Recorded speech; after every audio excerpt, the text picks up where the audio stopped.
வணக்கம் மக்களே. நம்ம இப்போ எங்கே இருக்கோம் அப்படின்னு பார்த்தீங்கன்னா 18 சித்தர் கோயில் இந்த இடத்துக்கு தான் வந்திருக்கோம். இந்த கோயிலில் 18 சித்தர்களுக்கும் தனித்தனி கோவில் அமைஞ்சிருக்கு. ஒரே இடத்துல 18 சித்தர்களையும் வழிபட்டு 18 சித்தர்களுடைய அருளையும் பெறலாம் இந்த ஒரே இடத்துல. இந்த கோயில் எங்கே இருக்கு, இந்த கோயிலுடைய சிறப்பு என்ன அப்படிங்கிறத தான் இந்த வீடியோவில் பார்க்க போகிறோம். வீடியோ ஸ்கிப் பண்ணாமல் பாருங்கள். ஃபர்ஸ்ட் டைம் நம்ம வீடியோ பார்க்குறீங்க அப்படின்னா சப்ஸ்கிரைப் பண்ணிக்கோங்க. வாங்க வீடியோக்குள்ளே போகலாம். சித்தர்களுக்கெல்லாம் முதன்மையானவர் அகத்தியர். அதனால் அகத்தியரும் நடராஜரும் மூலஸ்தரமாக இருக்காங்க. இங்கே அகத்தியர் 6வது சபையாக காட்சி கொடுத்துக்கிட்டு இருக்காங்க இந்த கோயிலில். ஒவ்வொரு சித்தர்களுக்கும் ஜீவசமாதி எங்கே ஆனாங்க அப்படிங்கிறத இங்கே குறிப்பிட்டிருக்காங்க. அதுபோல் ஒவ்வொரு சித்தருக்கும் ஒரு நட்சத்திரம் இருக்குது. நீங்கள் உங்களுக்கு எந்த சித்தரை நீங்கள் வழிபடணும், உங்கள் குடும்பத்தில் இருக்கிறது, உங்கள் பிள்ளைங்க, உங்கள் ரிலேட்டிவ் அந்த மாதிரி இருக்கிறவங்களுக்கு எந்த சித்தரை நீங்கள் வழிபடணும் அப்படின்னு தெரியல அப்படின்னா உங்களுடைய நட்சத்திரத்தை நீங்கள் கமெண்ட் பண்ணுங்கள். உங்கள் நட்சத்திரத்துக்கு எந்த சித்தரை நீங்கள் வழிபடணும் அப்படிங்கிறத நான் உங்களுக்கு பதிவிடுறேன். ராமாயணம், மகாபாரதம் இந்த கதைக்கும் இந்த இடத்துக்கும் நிறைய தொடர்பு இருக்குது அப்படின்னு சொல்கிறாங்க. சீதை, ராமன் அவங்கெல்லாம் பார்த்திங்கன்னா வனவாசம் போகிறதுக்கு முன்னாடி இந்த இடத்துல வந்து மருதம் காடாக இருக்கும். அந்த இடத்துல இந்த இடத்துல வந்து ஒரு 6 மாதம் 7 மாதம் வந்து இங்கேயே தங்கி இருந்துட்டு போயிருக்காங்க. அதனால் அவங்களோட சீதையோட ஞாபகமாக இந்த கல்லை வந்து மிதக்கும் கல் வச்சுருக்காங்க. இந்த இடத்துல இந்த கோயில் அமைஞ்சதுக்கு முக்கிய காரணமாக இருந்தவங்க தமிழ்நாட்டில் இருக்கக்கூடிய சித்தர்களும் மகான்களுடைய பங்கு முழு ஒத்துழைப்பாக இங்கே இருந்திருக்காங்க.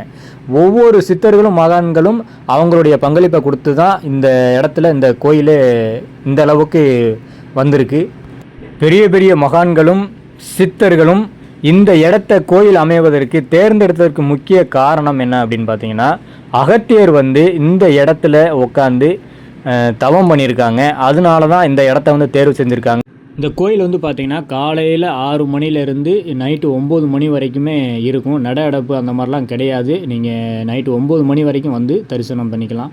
இந்த கோயிலில் குந்தி தேவி குளித்த கிணறு இங்கே இருக்குது. கோயிலுக்கு பின்புறமாக பார்த்தீங்கன்னா ஐயா மாயாண்டி சித்தருடைய கோயிலும் இருக்குது. ஏன்னா மதுரையை சுற்றி இருக்கிறதெல்லாம் பார்த்தீங்கன்னா மாயாண்டி சித்தரை பற்றி தெரியாதவங்களே இருக்க மாட்டாங்க. அவருக்கு அந்த அளவுக்கு ஒரு பக்தர்கள் இருக்காங்க. அதனால் மாயாண்டி ஐயாவுக்கு தனியாக ஒரு கோயிலே வச்சுருக்காங்க. இந்த கோவிலுக்கு மருத மரம் வந்து தலவிருட்சமாக இருக்குது. இந்த ஏரியா ஃபுல்லாகவே பார்த்தீங்கன்னா மருதம் காடாகவே இருந்திருக்கு. அதனால தான் பல சித்தர்களும் முனிவர்களும் இங்கே தங்கி தவம் இருந்திருக்காங்க. எல்லா மரமும் அழிஞ்சிருச்சு. இந்த ஒரு மரம் மட்டும் இன்னும் அப்படியே இருக்குது. நீங்கள் வெளியில் வந்தீங்கன்னா இந்த மரத்தை பார்க்கலாம். இப்போ வரைக்கும் கருட பகவான் தினந்தோறும் இந்த கோயிலுக்கு மேலே வட்டமிடுறதை பார்க்கலாம். இந்த கோயிலில் அங்கே இருக்கிறவங்கள்ட்ட அங்கே இருக்கிற நம்ம பக்தர்கள்ட்ட யார்கிட்ட வேணாலும் கேட்டாலும் இன்னும் அப்படி சொல்கிறாங்க. இந்த இடத்துக்கு கோயிலுக்கு தினந்தோறும் கருட பகவான் வருவாங்க அப்படின்னு சொல்கிறாங்க.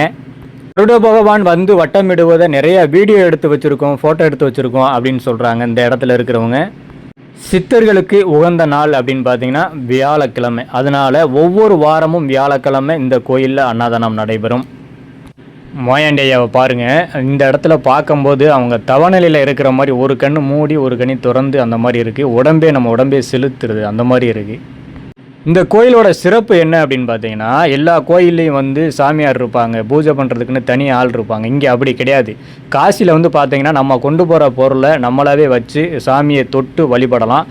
காசிக்கு அடுத்து இந்த இடத்துல மட்டும்தான் நம்ம சாமியை தொட்டு வழிபடலாம். நம்ம வீட்டிலேருந்து கொண்டு வரக்கூடிய பூஜை பொருட்களை விளக்கு ஏற்றி நம்மளே வழிபடக்கூடிய அந்த ஒரு பொது வழிபாடு அப்படிங்கிறத இங்கே பின்பற்றுறாங்க.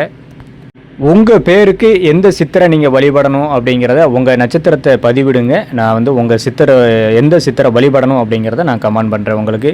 இந்த கோயில் எங்கே இருக்குது அப்படின்னு பார்த்தீங்கன்னா, பழைய மதுரை கீழடி இருக்குது பார்த்தீங்களா. கீழடிக்கு நம்ம மதுரைக்கு போகிற வழியில் பைபாஸ் ரோட்லேருந்து பார்த்தீங்கன்னாவே தெரியும், கீழடின்னு போட்டிருப்பாங்க. அதில் இருந்து அந்த சிக்னல்லேருந்து கொஞ்சம் தூரம் உள்ளே வந்த உடனே பார்த்தீங்கன்னா கோயில் வந்து அமைஞ்சிருக்கு. ரொம்ப தொலைவெல்லாம் கிடையாது. பழைய மதுரை தான் இப்போ கீழடியாக இருக்குது. முன்னாள் மதுரை அப்படிங்கிறத வந்து இந்த இடம் தான், கீழடி தான் முன்னாள் மதுரை. இந்த இடத்துல 15 அடிக்கு கீழே வந்து இது வரைக்கும் அந்த அகழ்வாராய்ச்சி பண்ணிகிட்டு இருக்காங்க. 15 அடிக்கு கீழே தோண்டணும் அப்படின்னு பார்த்தீங்கன்னா கீழே வந்து வீடுகள், அந்த காலத்தில் உள்ள வீடுகள் இதெல்லாம் இருக்குது அப்படின்னு சொல்கிறாங்க, சான்று இருக்குது அப்படின்னு சொல்கிறாங்க.